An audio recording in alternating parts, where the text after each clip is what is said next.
کسی کی حکومت 2 سال میں ختم، کسی کی 4 سال میں ختم، کسی کی 3.5 سال میں ختم. تو اس سے تو کبھی بھی کوئی بہتری کا میں نہیں سمجھتا کہ آپ کو کوئی امید رکھنی چاہیے. تو صفدر علی خان سب صاحب سے پہلے یہ ہے کہ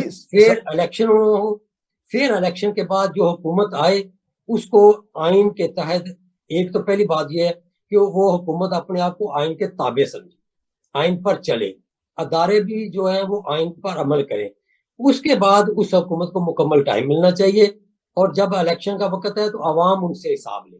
یہ جو ہم نے عدالتی حساب کتاب رکھا ہوا ہے اس سے کبھی بہتری نہیں آئے. صفدر علی خان صاحب آپ نے بڑی خوبصورت بات کہی ہے، اور ان پرنسپل تو آپ نے درست بات کہی ہے کہ تمام ادارے اپنے اپنے آئینی ایٹماسفیئر میں رہیں، اپنے آئینی سفیر میں رہیں، آئینی کردار ادا کریں، ایک دوسرے کے اس میں جمپ نہ کریں. بڑی اچھی باتیں ہیں، اور آئینی مدت جو ہے وہ پوری کرنے دی جائے.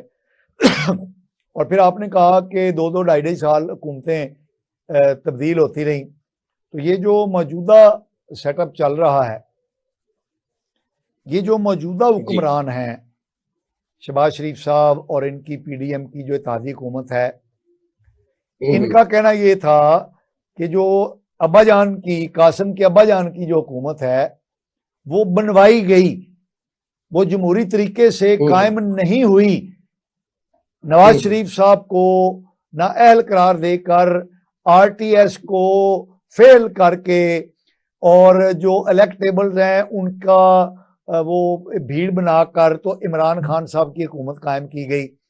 44 مہینوں کے بعد جب اسی اسمبلی نے عمران خان صاحب کی حکومت پر عدم اعتماد کیا تو پھر یہی بات عمران خان صاحب نے کہنی شروع کر دی کہ میری حکومت گرائی گئی ہے، میں تو دودھ شہد کی نہریں بہانے والا تھا. تو آج ہم دیکھتے ہیں کہ جو حکمران ہیں اس سے پہلے یہ وہ باتیں کرتے تھے جو آج قاسم کے ابو جی کر رہے ہیں، اور جب قاسم کے ابو جی اقتدار میں لائے گئے تو موجودہ حکمران، اتحادی حکمران 13 جماعتیں، یہ وہی باتیں کرتی تھی جو عمران خان صاحب اب کر رہے ہیں. تو اب ہم دیکھتے ہیں کہ 13 جماعتوں کا جو اتحاد ہے، پی ڈی ایم اور ان کے اتحادی 12 جماعتیں پی ڈی ایم کی اور 13ویں جماعت جو ہے وہ پیپلز پارٹی کی، یہ اتحادی حکومت جو ہے، کوئی بھی جماعت اس وقت حکمرانی سے باہر نہیں ہے. ہر جماعت کسی نہ کسی طور پر مرکز یا کسی نہ کسی صوبے میں اقتدار کے مزے لوٹ رہی ہے. لیکن حالت یہ ہے صفدر علی خان صاحب کہ 2 وقت کی روٹی خواب بن چکا ہے، اب صرف 1 وقت کی روٹی کا سوال ہے.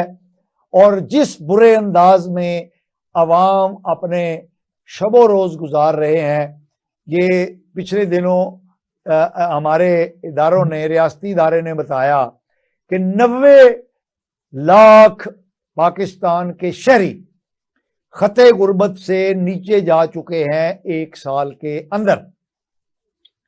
تو یہ کیا، ہم یہ جو جمہوریت اور جس الیکشن کی آپ باتیں کر رہے ہیں، اس کے بعد آپ سمجھتے ہیں کہ دودھ شہد کی نہریں بہنی شروع ہو جائیں گی، عوام کی غربت دور ہو جائے گی، کرپشن ختم ہو جائے گی، نااہلی ختم ہو جائے گی؟ سسٹم تو وہی ہے، اور یہ سسٹم وہ ہے صفدر علی خان صاحب کہ لسی ہے، اس کو جتنا بھی رڑکتے جائیں مکھن نکلنے والا نہیں ہے. کیا کہیں گے آپ؟ مصطفیٰ کمال صاحب، آپ کی بات جو ہے وہ دل کو لگتی ہیں اور گراؤنڈ ریالٹیز کے بہت نزدیک ہے. آپ کی بات تو درست ہے، لیکن اگر ہم نے اسلام آباد جانا ہے تو ہمیں کوئی نہ کوئی ٹرانسپورٹ تو استعمال کرنی پڑے گی نا، کہ نہیں کریں گے. ٹھیک ہے. تو یہ آپ دیکھیں نا کہ ملک کے جو حالات ہیں، ملک کو جو چلانا ہے اس کا ایک نظام ہے. آپ نے اس نظام کو ہی فالو کر کے آگے بڑھ سکتے ہیں. اس نظام سے انحراف کر کے تو کوئی صورت میں نہیں سمجھتا نکل سکے. اور بہرحال اس کا بہترین طریقہ یہی ہوتا ہے جو دنیا میں مروجہ ایک رواج ہے اور قانون ہے کہ لوگوں کو اپنے نمائندے منتخب کرنے کا بغیر کسی دباؤ کے حق حاصل ہونا چاہیے. ان کی سوچ آزاد ہو، وہ اپنی آزادانہ رائے کے ساتھ اپنے نمائندے منتخب کریں اور پھر وہ نمائندے ان کی خدمت کے لیے، اپنے ملک و قوم کی خدمت کے لیے اپنے آپ کو وقف کریں۔ اب اس نظام پہ تو کوئی دو رائے نہیں ہونی چاہیے، نہ آپ کی نہ میری۔ سسٹم تو یہی دنیا میں چلتا ہے اور یہی چلے گا۔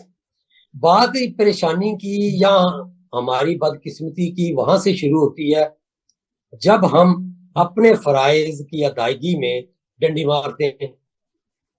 جب ایک بندے کو ملک کا عوام نمائندہ منتخب کرتی ہے، ملک کی پارلیمنٹ میں بھیجتی ہے، ملک کی حکومت میں بھیجتی ہے، وہاں جا کے وہ انسان جب اپنے پوری لگن کے ساتھ، اپنی دیانتداری کے ساتھ ملک کو قوم کے لیے کام نہیں کرتا تو یہ پرابلم پیدا ہوتے ہیں۔ جیسے کہ ہمارے ملک میں اس وقت یہ مسائل سر چڑھ کر بولتے ہیں۔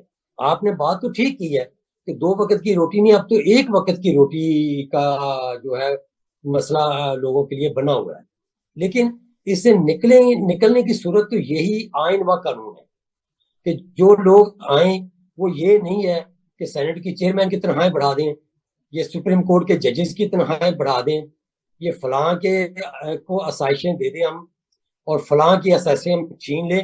اس طرح تو پھر جو مرضی نظام لے ہیں، صدارتی لے آئیں، وزارتی لے آئیں، مارشل لا لگا لیں، لیکن ملک چلانے کے لیے یہی 2-3 نظام ہے نا۔ تو ان نظام بدلنے، چہرے بدلنے سے تو کچھ نہیں ہوگا جب تک کہ ہم اپنی سوچ نہیں بدلیں گے، ہم اپنے آپ کو آئین کے تابع نہیں سمجھیں گے۔ جب آئین کے تابع سمجھیں گے، اپنے ملک و قوم کی دل جان سے محنت کریں گے۔ اب آپ دیکھیں ہمارے ملک میں کوئلہ اتنا ہے جتنا سعودی عرب اور یو اے کے پاس تیل ہے، اتنا کوئلہ ہے ہمارے پاس، ہم اسے ڈمپ کر کے بیٹھے ہوئے ہیں اور اس سے ہم اپنی بجلی نہیں پیدا کرتے۔ وہاں سے تیل بھی اس کوئلے میں سے نکلتا ہے، گیس بھی نکلتی ہے اور جلانے کے لیے کوئلہ بھی ملتا ہے، لیکن کیا ہم نے پچھلے 75 سال میں اس سے کوئی فائدہ اٹھایا؟ چلیں شکر ہے ابھی شروع ہوا ہے اور اس سے شاید 1250 میگا واٹ بجلی ہمیں حاصل ہونا شروع ہو گئی ہے، لیکن ہم اس سے 50,000 میگا واٹ سستی بجلی حاصل کر سکتے ہیں، ہم نے نہیں کی۔ اس پہ ہمیں کسی نظام نے تو نہیں روکا ہوا نا۔ کیا مارشل لا کے دور میں 10 سال ہمارے ڈکٹیٹر یہاں حکومت رہی ہے، انہوں نے اس سے بجلی بنائی؟ کیا ہمارے سیولینز کی حکومت رہی، انہوں نے بجلی بنائی؟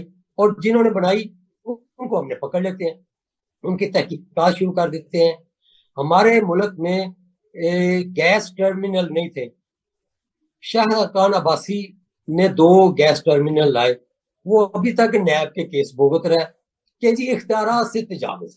وہ بھائی کسی کو پکڑنا بھی ہے تو کوئی قانون کے مطابق پکڑو، اچھا پھر الزام نہیں لگاؤ، حکومتی سطح پہ الزام نہیں ہوتے، حقائق ہوتے ہیں، پہلے اس کے خلاف اکٹھا کرو، جو ثبوت ہے، جو بنڈل ہے وہ اکٹھا کرو اور اکٹھا کر کے عدالت کے سامنے رکھو، لو جی یہ مسائل ہے، یہ اس بندے نے اختیار کیا، اس کو پکڑو، اور پکڑو تب پھر جب اسے سزا دو۔ ہمارے کیا ہے، 2 دن پکڑتے ہیں، تیسرے دن بندہ باہر ہے، چوتھے دن وہ پھر اسے مائک پہ کھڑا ہو کے سب کو دوسروں کو برا کہہ رہا ہوتا ہے۔ ہمیں اپنی سوچ بدلنی پڑے گی، پھر ہی بھوک ختم ہوگی، پھر ہی تعلیم کا معیار بہتر ہوگا، پھر ہی ہمیں صحت کے مسائل جو ہیں ہمارے ملک میں وہ ختم ہوں گے۔ جب تک ہم نے اپنے آئین کو مقدم نہ جانا اور اپنی سوچ کو منصفانہ، ایماندارانہ طریقے سے استعمال کرنا نہ شروع کیا، ہمارے مسائل مصطفیٰ کمال صاحب کسی طور ختم نہیں ہو سکتے، بلکہ یہ بڑھتے جائیں گے اور یہ مسائل ایک دن ایسے ہو جائیں گے کہ ہم گن چکر بن کے رہ جائیں گے، بلکہ آپ بن چکے ہیں۔ تو ان میں سے نکلنے کے لیے میں بہرحال میری یہ سوچ ہے کہ الیکشن ضروری ہے اور جلد از جلد ضروری ہے۔ یہ نہیں ہے کہ یہ 14 کو سے پہلے یا 12 کو یا 8 کو یہ حکومت ختم ہوتی ہے تو ہم ایک ایسی انٹرم گورنمنٹ لے آئیں جو ہمارے ملک کا، قوم کا 2-3 سال وقت ضائع کرتی ہے، اور 2-3 سال بعد کیا کرنا، پھر الیکشن ہی کروانے ہیں نا۔ یہ 5 سال بھی آپ انٹرم گورنمنٹ بنا لیں، کرائیں گے پھر الیکشن ہی، تو کیوں نہ ابھی ہم الیکشن کروائیں۔ ناظرین، صفدر علی خان صاحب نے بڑی پائے کی بات کہی ہے۔ 100 نقائص ہوں گے ڈیموکریسی میں، جمہوریت میں، لیکن ان نقائص کا حل یہی ہے کہ بار بار الیکشن ہوں تاکہ عوام کی رائے سے عوام کے نمائندے بہتر سے بہتر اسی پروسیس سے چھن کر آگے آئیں اور اس نظام کی خرابیوں کو دور کریں۔ صفدر علی خان صاحب، ہم آگے بڑھتے ہیں، ایک بات بتائیے کہ یہ جو استحکام پاکستان پارٹی بنی ہے اور دوسری طرف جو پی ٹی آئی پیٹریاٹ بنی ہے، ان کا حال کیا دیکھتے ہیں آپ اور ان کا مستقبل کیا ہے؟ یہ بہت خوبصورت آپ کا سوال ہے جی، بڑے مزیدار سچویشن ہے کہ یہ ہماری وہی عادتیں ہیں جو ہم نے 75 سال سے اڈاپٹ کر رکھی ہیں جی۔ ہم نے اپنی سوچ کو، اپنے ویژن کو ایک رتی بار کے برابر بھی آگے نہیں ہم چلے، اس کو اپنے اٹھایا نہیں ہے۔ ہم ابھی بھی اسی سوچ میں ہیں کہ ایک غلام قوم ہے اور اس کے اوپر ہم اپنے چنیدہ لوگوں کو مسلط کر دیں۔ لیکن میں آپ کو اپنی جانبدارانہ رائے یہ دوں گا کہ یہ بڑی بری طرح اس دفعہ پٹیں گے۔